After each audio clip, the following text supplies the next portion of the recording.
الحمد لله الذي لم يزل ولا يزال حيا قيوما سميعا قديرا مدبرا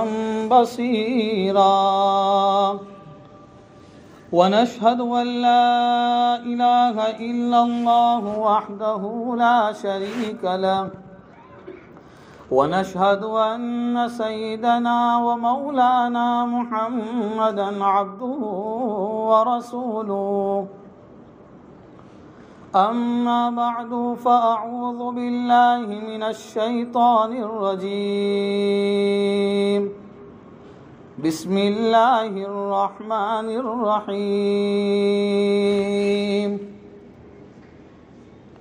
ومن أعرض عن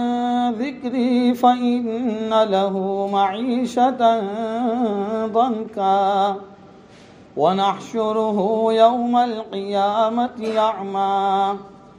صدق الله العظيم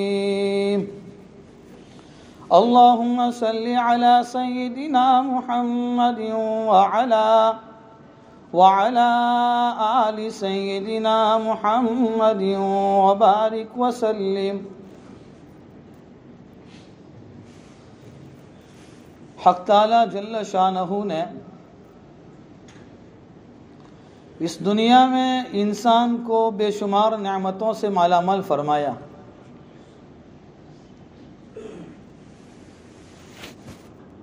کچھ نعمتیں ایسی ہیں جو حق تعالیٰ نے دوسری مخلوقات کو بھی عطا فرمائی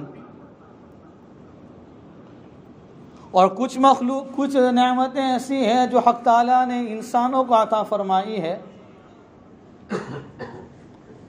اس دنیا میں اگر دیکھا جائے تو اس وقت ان تمام نعمتوں کے ہوتے ہوئے انسان ایسا پریشان اور بے چین کی زندگی گزار رہا ہے کہ دنیا میں اس وقت موجودہ حالات میں کسی مالدار کو دیکھو، کسی غریب کو دیکھو تو ہر ایک آدمی پریشان اور بے چین ہے. ہر ایک کی پریشانی الگ الگ ہے. اور پھر پہلے زمانے کے اندر اتنی ساری سہولتیں اور اتنی ساری آسائش اور آرام کی چیزیں نہیں تھیں. موجودہ دور میں ہر ایک کے پاس ہر ایک نعمتیں ہیں، لیکن ان تمام نعمتوں کے ہونے کے بعد بھی انسان دکھی اور پریشان ہے. لگتا ہے ظاہر میں بہت خوشحال زندگی گزارتا ہے، جب تھوڑی دیر بیٹھتے ہیں تو پتہ چلتا ہے کہ اس سے زیادہ دکھی کوئی نہیں. تو یہ جو اس وقت موجودہ حالات میں جو انسان پریشانی کی زندگی گزارتا ہے اور پھر آدمی نے ان پریشانیوں سے نکلنے کے لیے جو راستہ اختیار کیا، وہ راستہ انسانوں نے اپنی عقل سے اختیار کیا کہ میں جس پریشانی میں مبتلا ہوں تو میں نے اس پریشانی سے نکلنے کے لیے میں نے کسی عالم اور کسی مفتی کے پاس نہیں گیا، میں نے اسے اپنی عقل کے اعتبار سے راستے کو اختیار کیا. کسی نے کسی اعتبار سے راستہ اختیار کیا. نتیجہ یہ ہوا کہ پریشانی دور نہیں ہوتی بلکہ انسان خود بخود اور زیادہ پریشانیوں میں گرتا جا رہا ہے. کہ پہلے دھندا نہیں چلتا تھا، دکان لگائی تھی، دکان میں کاروبار میں برکتیں نہیں تھی، بیپار نہیں ہو رہا تھا، تجارت نہیں ہو رہی تھی، تو اس پریشانی سے نکلنے کے لیے کیا کرنا تھا وہ معلوم کرنے کے بجائے انسان لون کے راستے پر چلا گیا تو اور زیادہ دکھی ہو گیا. یہ تو ایک مثال ہے. اس وقت انسان بہت دکھی اور پریشانی کی زندگی گزارتا ہے. اور یاد رکھو اس دنیا کے اندر انسان کو حق تعالیٰ نے دو چیزوں سے بنایا ہے. ایک تو ہے میرا اور آپ کا جسم ہے جو باڈی ہے، اور ایک اندر کی روح ہے جو نظر نہیں آتی۔ تو انسان جو دکھی اور پریشان ہے، اس کی پریشانی کی وجہ کو سمجھنے کے لیے ہمیں یہ معلوم کرنا پڑے گا کہ انسان کو حق تعالیٰ نے دو چیزوں سے بنایا، ایک تو ہماری باڈی ہے اور ایک اندر کی روح ہے۔ اس وقت موجودہ دور میں انسانوں کی محنت جو ہو رہی ہے وہ اکثر و بیشتر انسان کی اپنے جسم پر ہوتی ہے، اپنے بدن پر ہو رہی ہے، کہ وہ اس طریقے سے چاہتا ہے کہ میں اپنے گھر کے اندر سکون کے ساتھ کیسے رہوں، میں اپنے بیوی بچوں کے ساتھ آرام کے ساتھ کیسے رہوں۔ اور اندر میں جو روح ہے، اس روح پر میرا اور آپ کی زندگی کا دار و مدار ہے۔ یہ روح جو اندر میں ہے جو نظر نہیں آتی، اسی لیے یہ روح آسمان سے آئی ہے، اور میرا اور آپ کا بدن اور جسم یہ مٹی سے بنا ہے۔ جب انسان دنیا سے اپنی زندگی پوری کر دیتا ہے اور آخرت کی طرف چلتا ہے اور آخرت کے سفر کی طرف وہ گامزن ہوتا ہے، تو جب اس کی روح نکل جاتی ہے تو وہ آسمان پر چلی جاتی ہے اور انسان کے جسم اور باڈی کو مٹی میں دفن کر دیا جاتا ہے۔ اب یہ روح کو باقی رکھنے کے لیے جن چیزوں کی ضرورت تھی، جن اسباب کی ضرورت تھی، وہ ساری کی ساری چیزیں رب تبارک و تعالیٰ نے آسمانوں سے اتاری۔ قرآن کریم آسمان سے آیا، نماز کے احکام آسمان سے آئے، ذکر کے احکام آسمانوں سے آئے، زکوٰۃ کے احکام آسمانوں سے آئے، حج کے احکام آسمانوں سے آئے۔ یہ تمام ساری عبادتیں آسمانوں سے آئی ہیں، جس کے ذریعے سے انسان کی روح کو قوت ملتی ہے، اس کے ذریعے سے انسان کی روح کو طاقت ملتی ہے، اس کو صلاحیت ملتی ہے، اور اس کو ایک ایسا پاور ملتا ہے جس کی بنیاد پر اس کا ایمان اندر سے مضبوط ہو جاتا ہے، اس کے اندر سے اس کا دل مضبوط ہو جاتا ہے، اس کی روح ایسی پاورفل ہو جاتی ہے کہ وہ کبھی اللہ کے حکم کو توڑتا نہیں ہے۔ اور جسم یہ مٹی سے بنا ہے، اس کو باقی رکھنے کے لیے جن چیزوں کی ضرورت تھی وہ اللہ تعالیٰ نے زمین سے پیدا کی، کہ اناج ہے، پانی ہے، یہ سارا وہ زمین سے نکلتا ہے، آسمانوں سے بھی آتا ہے۔ لیکن یہ جو انسان ہے اس کو چاہیے کہ وہ اپنی اس روح پر محنت کرے۔ آج میں نے اور آپ نے اپنی روح پر محنت نہیں کی، اسی لیے انسان دنیا میں دکھی اور پریشان ہے، ایسا پریشان ہے کہ وہ اس کو راستہ نہیں مل رہا ہے۔ اور ہمارے پاس ایک ہی راستہ ہے جس کو قرآن کریم میں حق تعالیٰ نے فرمایا کہ الا بذکر اللہ تطمئن القلوب، کہ میرے دلوں کا سکون وہ میری یاد میں ہے۔ الا بذکر اللہ تطمئن القلوب، ہمارے دلوں کو راحت پہنچانے والی چیز، ہمارے دلوں کو سکون پہنچانے والی چیز، ہمارے گھروں کے اندر خوشگواری لانے والی چیز اگر کوئی ہو سکتی ہے تو وہ اللہ کی یاد ہے، وہ اللہ کے احکام ہے۔ اس موجودہ دور میں جس حالات سے میں اور آپ گزر رہے ہیں، ان حالات میں سب سے بڑی جو پریشانی کی وجہ یہ ہے کہ ہم نے اللہ کی نعمتوں کو شکریہ ادا کرنا چھوڑ دیا ہے، ہم نے اپنے دلوں پر محنت کرنا چھوڑ دی۔ جب انسان بیمار ہو جاتا ہے، انسان کو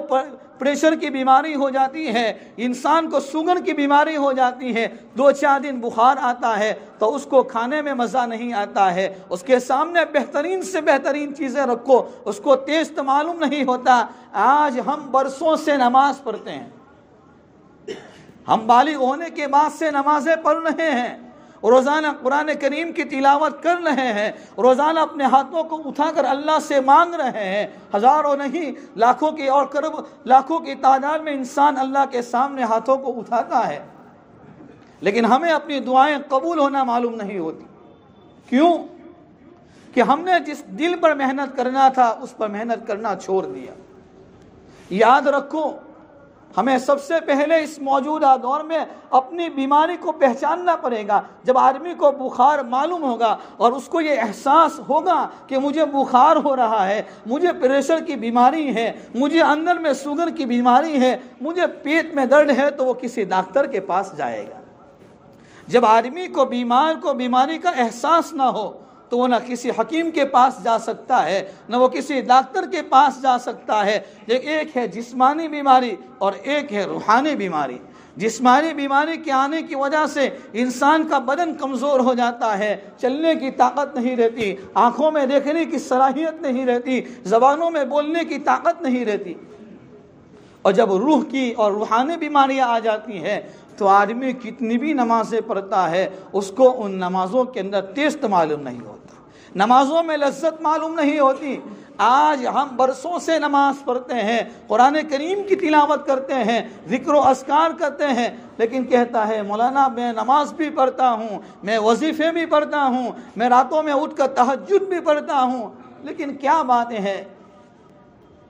وجہ یہ ہے کہ جو اللہ تعالیٰ کی نعمتوں پر شکر ادا کرنا تھا اور ان ساری عبادتوں کے ساتھ ایک دوسرے کے حقوق کو ادا کرنا تھا، ان حقوق کی ادائیگی کا کرنا ہم نے چھوڑ دیا، جس کی وجہ یہ ہے کہ آج ہم دکھی اور پریشان ہیں، بے چین ہیں، بے قرار ہیں۔ تو میرے بھائیوں، ہمیں اپنے دلوں پر محنت کرنے کی ضرورت ہے۔ ہمیں اپنے اندر کی روحانی بیماریاں معلوم کیسے ہوگی؟ آدمی کو بخار نہیں معلوم ہے، آدمی کو پریشر کی بیماری معلوم نہیں تو وہ ڈاکٹر کے پاس جاتا ہے۔ یہ اندر کی جو روحانی بیماریاں ہیں، اور سب سے بڑی بیماری حسد ہے، سب سے بڑی بیماری حسد ہے، تکبر ہے، کینہ کپت ہے، بغض و عداوت ہے، دشمنیاں ہیں۔ یہ ہمارے اندر کی روحانی بیماریاں ہیں، اور اس کو معلوم کرنے کے لیے ہمیں اللہ والوں کے پاس، اہل اللہ کے پاس، ان اللہ والوں کے پاس جا کر جب بیٹھیں گے تو ہمیں اندر کی اپنی روحانی بیماریاں سامنے نظر آئے گی۔ جیسے آدمی کو پیٹ میں درد ہوتا ہے، ڈاکٹر بولتا ہے کہ ایکس رے کرنا پڑے گا، سونوگرافی کرنی پڑے گی، تب جا کر نظر آئے گا کہ اس میں کیا ہو رہا ہے۔ ہمارے اندر حسد ہے کہ نہیں ہم نہیں کہہ سکتے ہیں، ہمارے اندر کینہ ہے کہ نہیں وہ تو اللہ والے بتائیں گے۔ ان کی مجلسوں میں جانا پڑے گا، ان سے اپنا تعلقات کو مضبوط کرنا پڑے گا، تب جا کر آدمی کو اندر کی روحانی بیماریاں معلوم ہوگی۔ آج ہم نے اپنی جو محنتیں کی ہیں وہ اپنی جسم پر کی ہے، اپنے بدن پر کی ہے، اسی لیے ہم قرآن پڑھتے ہیں نا، قرآن پڑھتے پڑھتے بھی آدمی باتیں کرتا ہے، قرآن پڑھتے پڑھتے بھی اپنے موبائل کو دیکھتا ہے، قرآن پڑھتے پڑھتے بھی کسی کے ساتھ باتوں میں مشغول ہو جاتا ہے۔ کہ جس رب نے آسمان سے قرآن اتارا، جس رب نے یوں فرمایا ذالک الکتاب لا ریب فیہ، کہ میں نے جو قرآن اتارا ہے اس میں ایسی باتیں ہیں جس میں کوئی شک اور شبہ کی باتیں نہیں ہیں،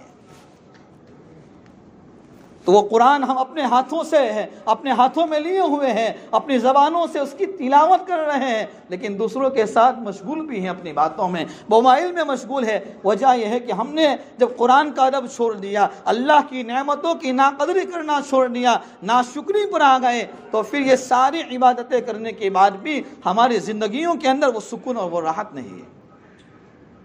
قرآن کریم میں حق تعالیٰ فرماتے ہیں لَإِن شَكَرْتُمْ لَأَزِيدَنَّكُمْ وَلَئِن كَفَرْتُمْ إِنَّ عَذَابِي لَشَدِيدٌ۔ اللہ فرماتے ہیں اگر تم میری دی ہوئی نعمتوں میں شکر گزاری کرو گے، اور شکر کا معنی میں علماء نے لکھا ہے کہ شکر کی تعریف یہ ہے کہ ایک تو یہ ہے کہ آدمی اپنی زبان کے ذریعے سے اپنی زبان اپنی لینگویج کے اعتبار سے سامنے والا کا شکر ادا کرے، اور حقیقی معنی میں شکر یہ ہے کہ اللہ تعالیٰ نے جو نعمتیں بندوں کو دی ہیں اس نعمتوں کو اسی کام میں استعمال کیا جائے۔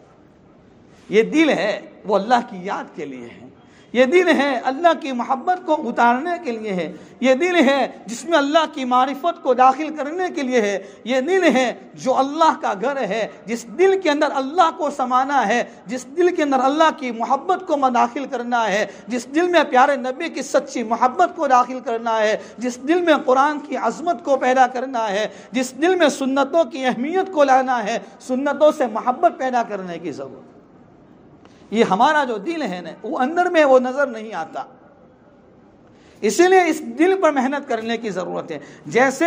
آدمی اپنے گھر کے اندر پانی کی ٹنکی رکھتا ہے اور اس کے ذریعے سے جو نل ہوتے ہیں، جو پائپ لائن ہوتی ہے، اگر پانی کی ٹنکی کے اندر پانی صاف ہوگا اور ٹنکی صاف ہوگی، ظاہری بات ہے 10 روپے والا پلاسٹک کا نل لگائیں گے تو پانی صاف آئے گا، کیونکہ ٹنکی صاف ہے، اس میں پانی صاف ہے، تو ظاہری بات ہے وہ صاف پانی نکلے گا۔ لیکن اگر آدمی نے سونے کا نل لگایا، چاندی کا نل لگایا، اتنا مہنگی اور قیمتی نل لگانے کے بعد لیکن ٹنکی کے اندر ناپاکی پڑی ہوئی ہے، تو آپ سونے کا نل لگاؤ، جو پانی آئے گا وہ ناپاک آئے گا، وہ خراب ہوگا۔ اسی طریقے سے میرا اور آپ کا جو بدن کے اندر جو روح ہے، جو دل ہے، یہ دل ہے ٹنکی ہے، یہ ہماری آنکھوں کے ذریعے، یہ ہمارے ہاتھ اور ہمارے پاؤں اور ہماری یہ زبان، ہمارے دل و دماغ کی یہ سوچنا، یہ ساری کی ساری چیزیں گویا کہ ایک نل ہے۔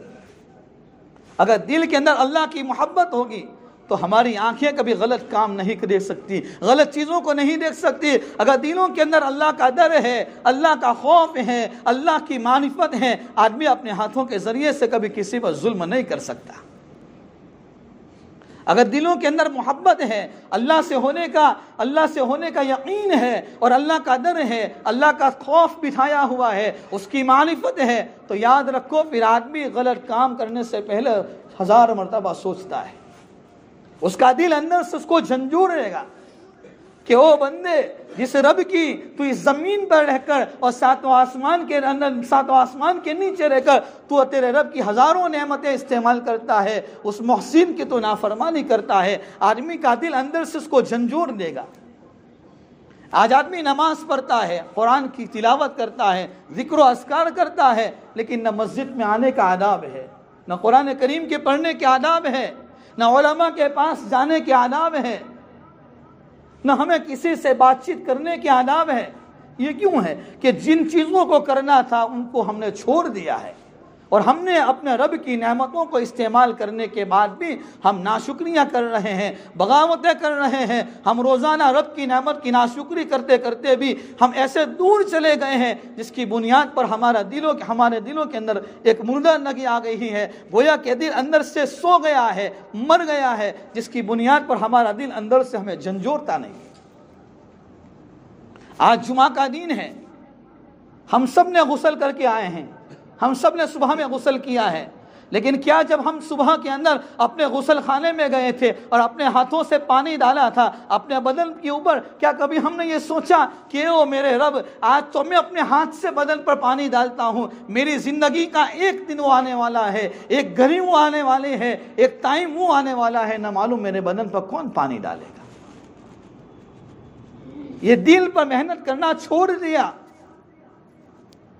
دلوں کو صاف کرنے کی ضرورت ہے، دلوں کو پاک کرنے کی ضرورت ہے، دلوں کے اندر محبت پیدا کرنے کی ضرورت ہے۔ حضور اکرم صلی اللہ تعالی علیہ وسلم مسجد نبوی میں بیٹھے ہوئے تھے، صحابہ کی جماعت بیٹھی ہوئی تھی، اور آپ نے فرمایا ایک اجنبی آدمی آ رہا ہے، وہ جنتی ہے۔ آپ نے 3 دن تک ان کے لیے جنت کی بشارت سنائی۔ صحابہ کرام میں سے ایک صحابی کھڑے ہوئے اور فرمانے لگے کہ میں اس گھر پہ جاتا ہوں، اس آدمی کے گھر پر جاتا ہوں، وہاں جانے کے بعد ان سے کہا کہ میں پریشان ہوں، مجھے آپ کے یہاں 3 دن مہمان بننے کی ضرورت ہے، میں آپ کے یہاں مہمان بننا چاہتا ہوں، کیا آپ مجھے آپ کے یہاں مہمان بنائیں گے؟ فرمایا ہاں۔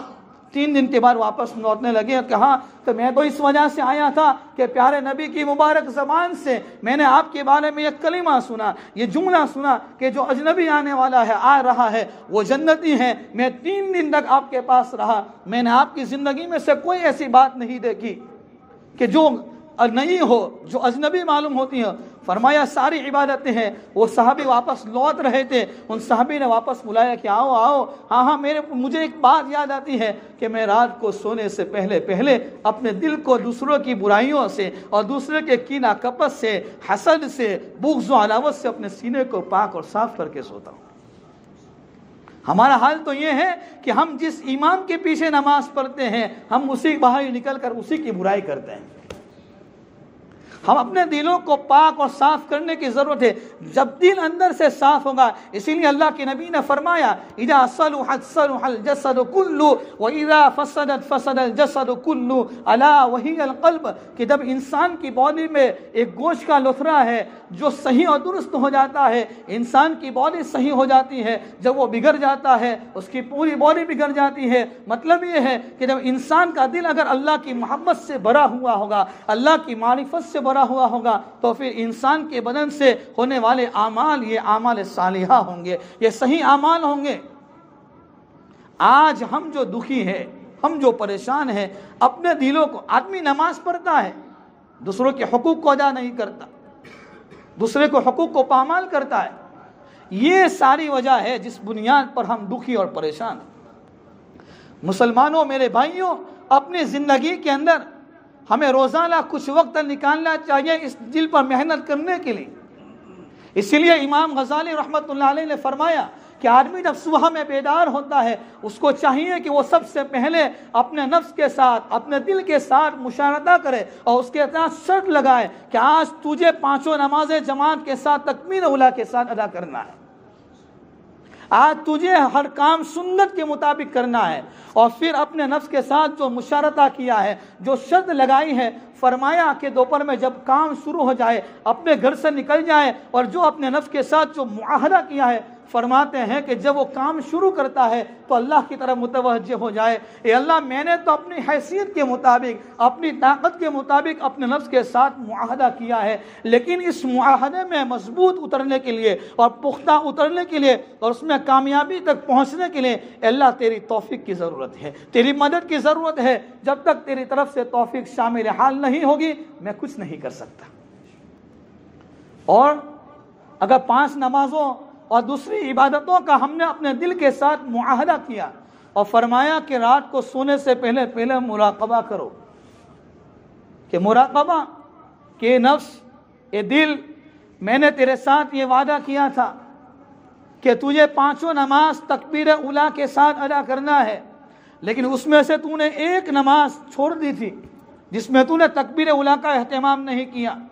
تو نے یہ کام سنت کے مطابق نہیں کیا۔ تو حضرت تھانوی رحمہ اللہ علیہ فرماتے ہیں کہ چاہیے کہ آدمی اپنے نفس کو سزا دے۔ فرمایا کیا سزا دی جائے؟ کہا بس اس کو نماز کے اندر نماز میں شامل کیا جائے کہ اب تو نے ایک نماز چھوڑی ہے، 20 رکعت میں پڑھوں گا، میں قرآن کریم کی تلاوت چھوڑ دی، اب میں یہ عبادتیں کروں گا، اتنے روپیے صدقہ دوں گا، یہ ساری عبادتیں کریں گے، یعنی ہم یہ مشارطہ کریں گے، مراقبہ کریں گے، تو آدمی کا دل اندر سے صاف ہوگا، آدمی کو احساس ہوگا کہ میں کہاں جا رہا ہوں۔ آج ہر ایک آدمی دیکھو نا پریشان، ایک اپنی اندھا دھند زندگی گزار رہا ہے، بلکہ غفلت اتنی آ گئی ہماری زندگیوں میں کہ میرے بھائیوں کہ ہماری زندگیوں میں غفلتیں اتنی آ گئی کہ میں اور آپ قبرستان میں جاتے ہیں، اپنے ہاتھوں سے مردے کو اتارتے ہیں، اپنے ہاتھوں سے میت کو غسل دیتے ہیں، پھر بھی ہماری زبان پر دنیا کا تذکرہ ختم نہیں ہوتا۔ ایسے لوگوں کو بھی دیکھا کہ جنہوں نے اپنے ہاتھوں کے ذریعے سے مردے کو قبر میں اتارتے دوسروں کے ساتھ فون پر بات کر رہے ہیں۔ کیا ہمارا دل ایسا سو گیا؟ کیا ہمارا دل ایسا اندر سے مر گیا ہے؟ اسی لیے تو علماء نے لکھا ہے کہ جب آدمی کا دل سو جاتا ہے اور سونے والے کو جھنجھور آ جاتا ہے اور اس کو تھوڑی حرکت دی جائے تو وہ بیدار ہو جاتا ہے۔ اتنے سارے دنیا میں حالات، کہیں زلزلے، کہیں پانی کا سیلاب، کہیں دوسری بیماریوں کے حادثات، اور کہیں آدمی خود اپنی انفرادی زندگی میں پریشان، اتنی ساری حالات اور اتنی ساری کشمکش والی زندگی کے دیکھنے کے بعد بھی اگر میں اور آپ اس سے عبرت نہ حاصل کریں، اس سے اپنے دل کو مضبوط نہ بنائیں، تو فرعون تو کون سا ہمارے پاس وقت ہوگا کہ جس وقت میں اپنے دلوں پر محنت کریں گے۔ میرے بھائیوں، بیانات بہت ہو رہے ہیں، میں تو اپنے دل کا ایک دکھڑا آپ کو سنا رہا ہوں۔ آج ہم اپنے دلوں پر محنت کرنے کی ضرورت ہے۔ ہم اپنے نماز پڑھنے کے بعد، قرآن کریم کی تلاوت کرنے کے بعد، دوسری عبادتیں کرنے کے بعد آدمی اپنے آپ کو بڑا متقی سمجھتا ہے، دوسروں کو حقیر سمجھتا ہے۔ یہ ساری خرابیاں ہیں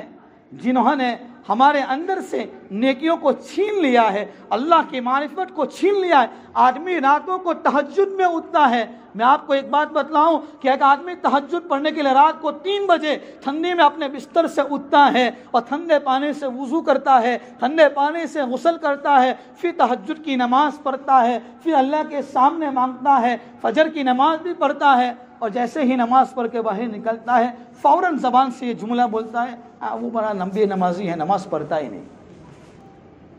ارے تو تہجد پڑھتا ہے، ارے تجھے اللہ نے قرآن کریم کی تلاوت کی توفیق دی، ارے اللہ کے بندے، اللہ نے تجھے رات کو اٹھ کر اللہ کے سامنے ہاتھ اٹھانے کی توفیق دی، اس پر تیرے رب کا شکر ادا کر۔ کسی کے بارے میں زبان کھولنے کی ہمیں اجازت نہیں۔ یہ وہ چیزیں ہیں کہ آدمی اپنے آپ کو بڑا نمازی سمجھتا ہے، بڑا اپنے آپ کو دین کا ٹھیکیدار اور دین کا داعی سمجھتا ہے، لیکن اندر سے نور ختم ہو جاتا ہے، اندر سے معرفت ختم ہو جاتی ہے۔ آج آدمی چاہتا ہے کہ میں 1 مہینے تک بینک اور کارخانہ میں کام کرتا ہوں، فیکٹری میں کام کرتا ہوں، اور اس کے بعد مہینے کے آخر میں جب مجھے تنخواہ ملتی ہے تو آدمی اس کو حفاظت کے ساتھ پورا مہینہ چلاتا ہے۔ کون ایسا ہے کہ جو پورے مہینے کے آخر میں آخری تاریخ کو تنخواہ اور سیلری ملنے کے بعد جو لوگ محلے میں لوگوں کو تقسیم کرتا ہو، اس کو حفاظت کے ساتھ رکھتا ہے؟ نہیں، پورا مہینہ بیوی بچوں کا خرچہ ادا کرنا ہے۔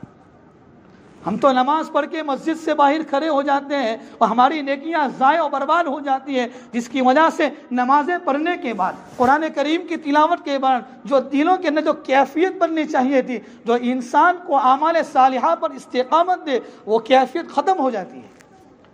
شیطان بڑا ہمارا دشمن ہے جو ہمارے اندر کی معرفت کو ختم کر دیتا ہے۔ ہمیں لگتا ہے میں بڑا نمازی ہوں، میں ذکر و اذکار کا پابند ہوں، میں تسبیحات کا اہتمام کرنے والا ہوں، لیکن جہاں آدمی دوسرے کاموں میں مشغول ہو جاتا ہے، اندر کی جو معرفت ہے، جو نور ہے، جس نور کے ذریعے سے، اسی لیے تو فرمایا اتقوا فراست المؤمن فإنه ينظر بنور اللہ، او کما قال، کہ مومن کی فراست سے بچو، وہ اللہ کے نور سے دیکھتا ہے۔ وہ فراست، وہ نورانی کیفیت، وہ معرفت، وہ اندر کی صلاحیت وہ ختم ہو جاتی ہے۔ اسی لیے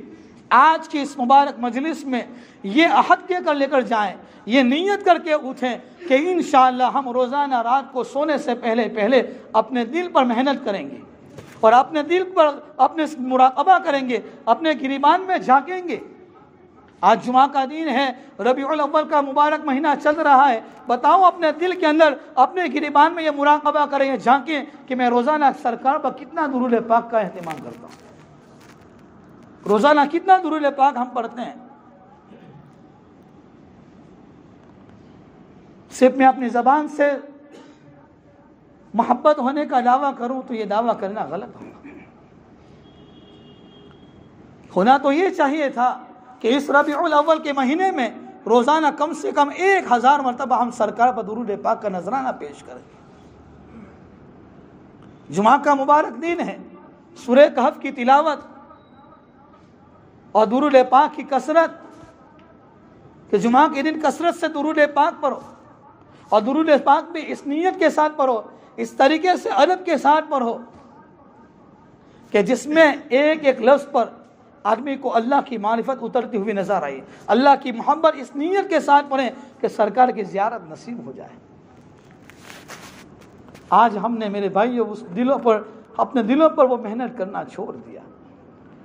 نیت کریں کہ ہم اپنی زندگی کے اندر اس دل کو منائیں گے۔ دیکھو آدمی مر جاتا ہے، اپنی زندگی ختم کر چلا جائے گا، لیکن جہاں اللہ کے سامنے جب حضوری ہوگی اور پیشی ہوگی، وہاں اللہ تبارک و تعالیٰ اپنے بندوں کے قلوب کی کیفیت کو دیکھنا چاہتا ہے۔ اسی لیے تو فرمایا حدیث پاک میں آتا ہے، میں تمہارے مال و دولت کو نہیں دیکھتا، میں تمہاری خوبصورتی کو نہیں دیکھتا، میں تو یہ چاہتا ہوں تمہارے دلوں میں تقویٰ کس کا، تمہارے دلوں کی کیفیت کیا ہے۔ اس دل کی کیفیت کو بنانے کی ضرورت ہے۔ اللہ سبحانہ و تعالیٰ سب سے پہلے مجھے ہم تمام کو ان باتوں پر عمل کی توفیق نصیب فرمائے۔ سرکار دو عالم صلی اللہ تعالیٰ علیہ وسلم کی ایک سنت کو زندگی اور زندگی کے ہر شعبے میں عشق و محبت کے ساتھ عمل کرنے کے اللہ ہم سب کو توفیق عطا فرمائے۔ اس مبارک مہینے میں کثرت سے درود پاک پڑھنے کی توفیق عطا فرمائے۔ جمعہ کا مبارک دن ہے، میری تمام بھائیوں سے درخواست ہے خوب کثرت کے ساتھ درود پاک، چلتے پھرتے کودتے بیٹھتے جہاں کہیں بھی ہو، اپنی ٹرین میں ہو، گاڑی میں ہو، اپنی بائک پہ ہو، کثرت سے درود پاک پڑھیں۔ اللہ ہم سب کو عمل کی توفیق نصیب فرمائے اور ہمارے دلوں کی کیفیت اللہ بنا دے، اور دلوں کے بگاڑ سے اللہ تعالیٰ میری ہم سب کی پوری حفاظت فرمائے، اور جب دنیا سے جانے کا وقت ہو اللہ ایمان کی سلامتی کے ساتھ، کلمے کے ساتھ، اللہ اپنی محبت کے ساتھ، اللہ اپنی معرفت کے ساتھ، نبی کی سچی محبت کے ساتھ دنیا سے جانا اللہ ہم تمام کو نصیب فرمائے۔ آمین۔ وآخر دعوانا ان الحمد للہ رب العالمین۔